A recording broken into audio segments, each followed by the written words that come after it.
ನಿಮ್ ಲೈಫಲ್ಲಿ ಯಾವುದೇ ಪ್ರಾಬ್ಲಮ್ ಇರಲಿ, ಈ ಒಂದು ದೇವಸ್ಥಾನಕ್ಕೆ ಬಂದು ಗಂಟೆ ಕಟ್ತೀನಿ ಅಂತ ಹರಕೆ ಮಾಡ್ಕೊಂಡ್ರೆ ನೀವ್ ಅಂದ್ಕೊಂಡಿರೋದು 45 ದಿನದ ಒಳಗೇನೆ ಆಗತ್ತೆ. ಯಾವ ದೇವಸ್ಥಾನ ಅಂತ ಹೇಳ್ತೀನಿ, ಪೂರ್ತಿ ವಿಡಿಯೋ ನೋಡಿ. ಸೌತ್ ಅಡ್ಕದ ಶ್ರೀ ಮಹಾಗಣಪತಿ ದೇವಸ್ಥಾನ ದಕ್ಷಿಣ ಕನ್ನಡ ಜಿಲ್ಲೆಯ ಬೆಳ್ತಂಗಡಿ ತಾಲೂಕಿನಲ್ಲಿರೋ ಈ ವಿಭಿನ್ನ ವಿನಾಯಕನ ದರ್ಶನ ಮಾಡೋಕೆ ಇವತ್ತು ನಾನು ಹೋಗಿದ್ದೆ.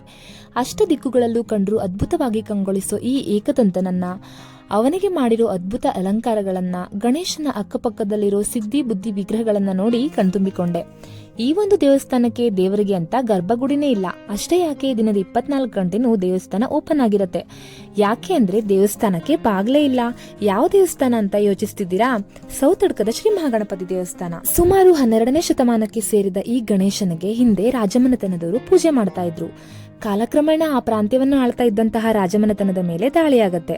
ಆದ್ರೆ ಮೂರ್ತಿಗೆ ಏನೂ ಆಗಲ್ಲ. ಈ ಗಣೇಶನ ವಿಗ್ರಹ ಕಾಡಿನ ಮಧ್ಯ ಮರೆಯಾಗಿ ಹೋಗುತ್ತೆ.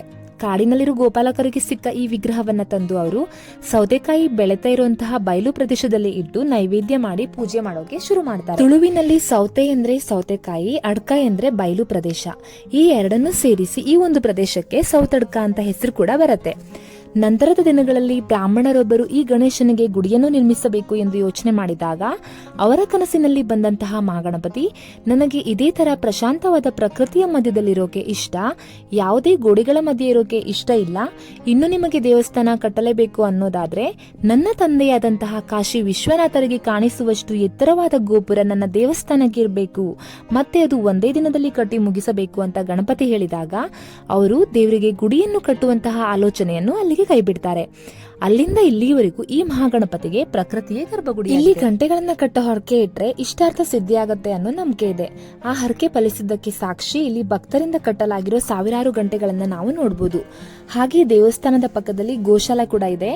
ಮಧ್ಯಾಹ್ನದ ಸಮಯದಲ್ಲಿ ಇಲ್ಲಿ ಪ್ರಸಾದ ಭೋಜನ ಕೂಡ ಇರುತ್ತೆ. ನೆಕ್ಸ್ಟ್ ಟೈಮ್ ನೀವೇನಾದ್ರೂ ಧರ್ಮಸ್ಥಳಕ್ಕೆ ಹೋಗ್ತಾ ಇದ್ದೀರಾ ಅಂದ್ರೆ ಈ ಒಂದು ದೇವಸ್ಥಾನಕ್ಕೆ ವಿಸಿಟ್ ಮಾಡೋದನ್ನ ಮಿಸ್ ಮಾಡ್ಕೋಬೇಡಿ. ಯಾಕೆ ಅಂದ್ರೆ ಧರ್ಮಸ್ಥಳದಿಂದ ಕೇವಲ 18 ಕಿಲೋಮೀಟರ್ ದೂರದಲ್ಲಿ ಈ ದೇವಸ್ಥಾನ ಇದೆ. ಮತ್ತ್ಯಾಕ್ ತಡ, ಈಗಲೇ ಈ ವಿಡಿಯೋನ ಸೇವ್ ಮಾಡ್ಕೊಳ್ಳಿ, ನಿಮ್ ಫ್ಯಾಮಿಲಿ ಫ್ರೆಂಡ್ಸ್ಗೆ ಶೇರ್ ಮಾಡಿ, ನನ್ನ ಪೇಜ್ನ ಫಾಲೋ ಮಾಡೋದನ್ನ ಮರಿಬೇಡಿ.